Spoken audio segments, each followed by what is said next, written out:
ظاہری تو ہمیں پتہ ہے نا، پاک صاف رہے، غسل، پاکیزگی، وضو، ہے نا. اور باطنی پاکیزگی جو ہوتی ہے وہ شرک اور کفر ہوتی ہے. جس کو کہتے ہیں نا، اگر کوئی ایگزامنر یا ٹیچر کے آگے جو لیم ایکسکیوز اسٹوڈنٹس کر رہے ہوتے ہیں نا، بخار ہو گیا تھا، اسائنمنٹ نہیں جمع ہوئی.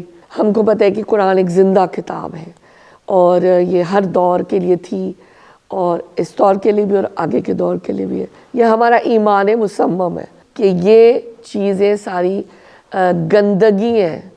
کفر، تفرقہ بازی، شرک، اور پاکیزگی کیا ہے؟ ایمان، اسلام، مسلمان، اخلاص دل.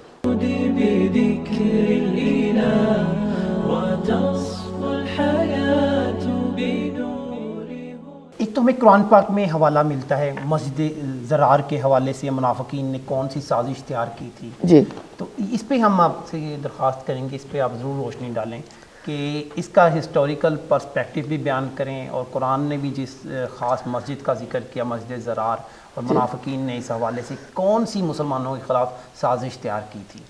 بسم اللہ الرحمن الرحیم. سورہ توبہ کی آیت 107 اور 108. والذين اتخذوا مسجدا ضرارا وكفرا وتفريقا بين المؤمنين وإرصادا لمن حارب الله ورسوله من قبل وَلَيَحْلِفُنَّ إِنْ أَرَدْنَا إِلَّا الْحُسْنَى وَاللَّهُ يَشْهَدُ إِنَّهُمْ لَكَاذِبُونَ.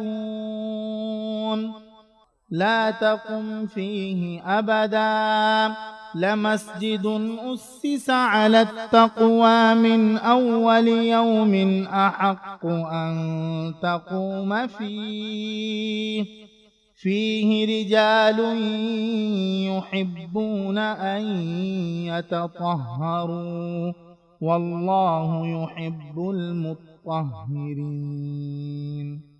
اس کا ترجمہ میں آپ کے سامنے رکھتی ہوں، اور پھر ہم دیکھتے ہیں کہ اس میں اصل میں یہ کیا واقعہ تھا اور یہ کیا کیا گیا تھا.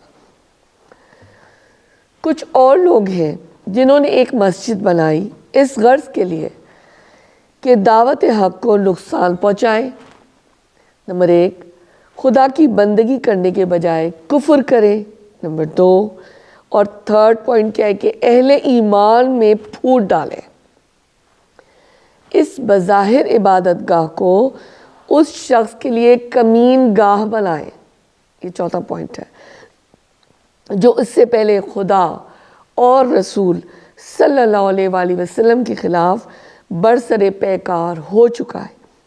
وہ ضرور قسمیں کھا کھا کر کہیں گے کہ ہمارا ارادہ بھلائی کے سوا کسی دوسری چیز کا نہ تھا، مگر اللہ گواہ ہے کہ وہ قطعی جھوٹے ہیں. آپ وضاحت دیکھیے، اللہ کے کلام کے الفاظ میں ایسا لگتا ہے ہر چیز جا کرنا ٹھک سے لگتی ہے اور دو چار جیسے نظر آتا ہے. مزید اللہ فرماتے ہیں تم ہرگز اس عمارت میں کھڑے نہ ہونا جو مسجد اول روز سے تقوی پر قائم کی گئی تھی، وہی اس کے لیے زیادہ موزوں ہے. یعنی مسجد نبوی نا، کہ تم اس میں عبادت کے لیے کھڑے ہو.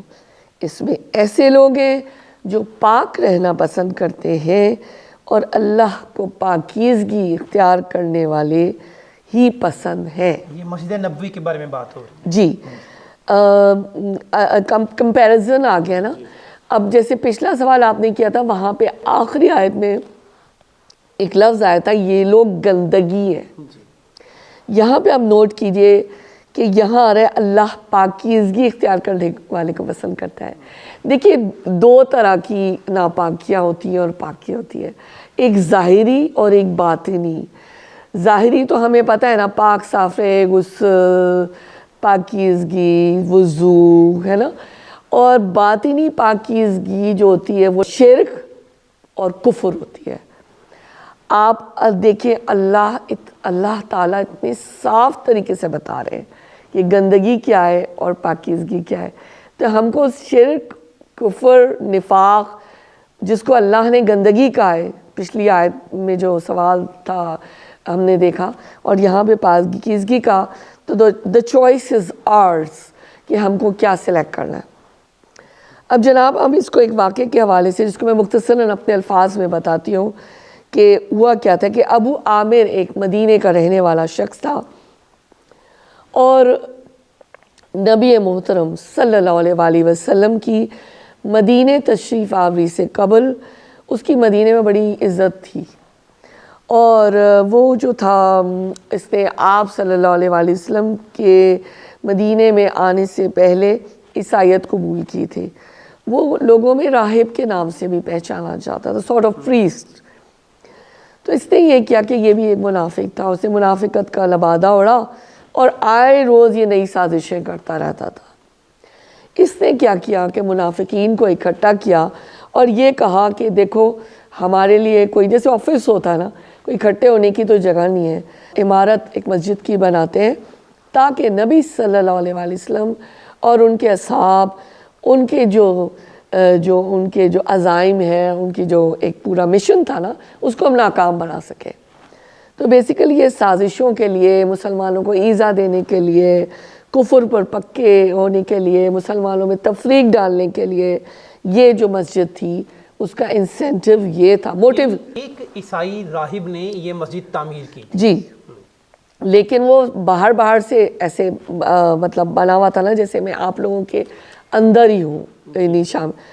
اچھا، آپ مسجد بنانے کے بعد منافقین نے کیا آپ صلی اللہ علیہ وآلہ وسلم کی خدمت میں درخواست پیش کی کہ آپ آئیے اور برکت کے طور پر مسجد میں نماز پڑھائیے تاکہ ہم اس میں باقاعدہ نمازیں ادا کرنا شروع کریں۔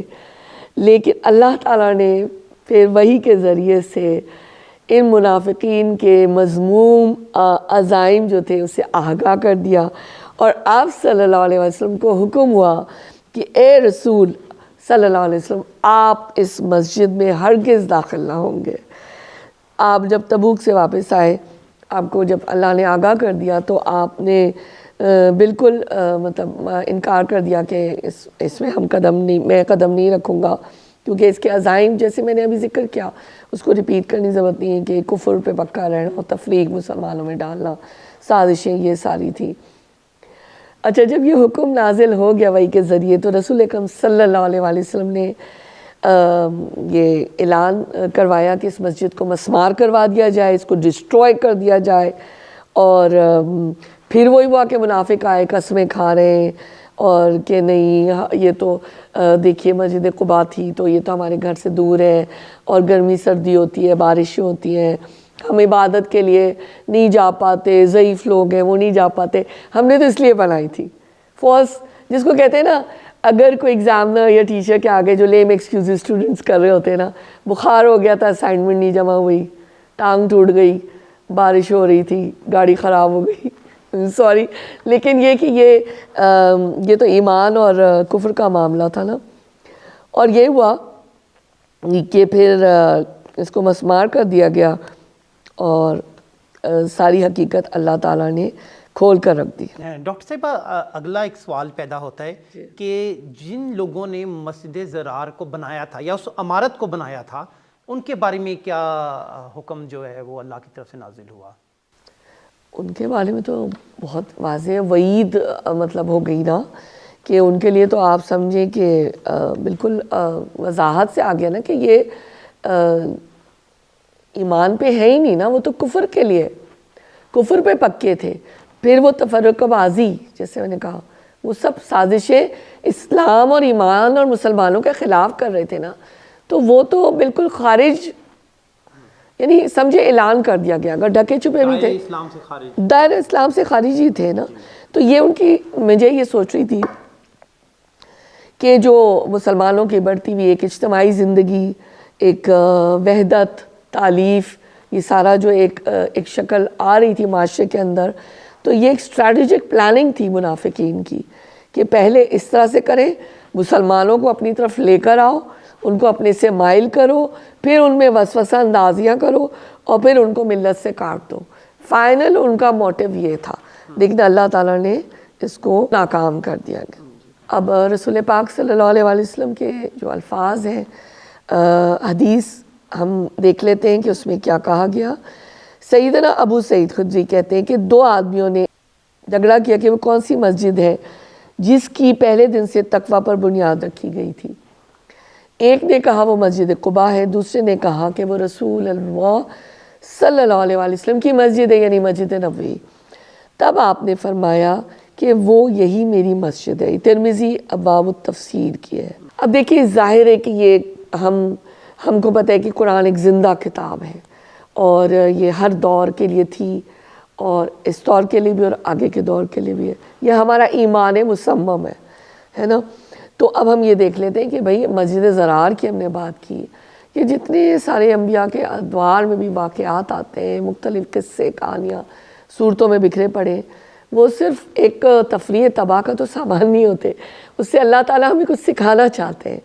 تو جناب جہاں پر یہ مسجد ضرار بنی، اس کو توڑنے کی بات کی گئی، عمارت کو ڈھانے کی بات کی، اسی لیے کہ اگر آج کے دور میں بھی ہم یہ دیکھ سکتے ہیں کہ جہاں پر ایسے کچھ لوگ اکٹھے کھڑے ہوں، چاہے وہ مسجد ہو، چاہے وہ کوئی عمارت ہو، چاہے وہ دنیا کا کوئی بھی کونا یا چپا چپا کریا کریا پوچھا کوئی بھی جگہ ہو، چھوٹی یا بڑی، کفر و شرک تفرقہ بازی کا ماحول ہو، ان علاقوں سے، ان جگہوں سے، ان لوگوں سے ہمیں دور رہنا ہے، اجتناب کرنا ہے، ریفرین فرام دوز پیپل.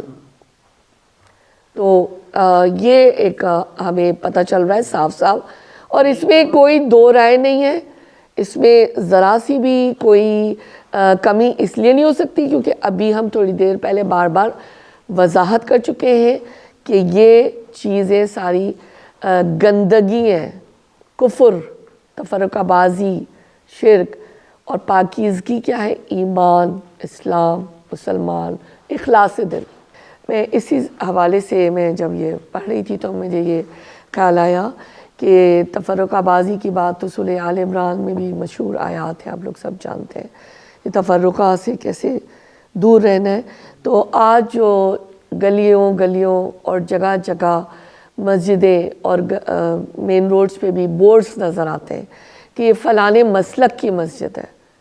تو اس چیز کو ختم کرنے کی ضرورت ہے، اور ہمیں چاہے ہم کسی ایک شخص تک ہی بات پہنچا دیں، یہ چاہے ہم سینکڑوں ہزاروں تک پہنچا دیں، اس کو ختم کرنے کی ضرورت ہے کہ ہر مسجد میں یہی تفرقہ ہے اور یہی ایک دوسرے کو کمتر سمجھنے والی بات ہے نا. تو اس چیز کو توڑنا ہے ہمیں نا. بہت احسن بات کی. جی یہ ایک بہت پریکٹیکل ہے جو کرنے کی ضرورت ہے.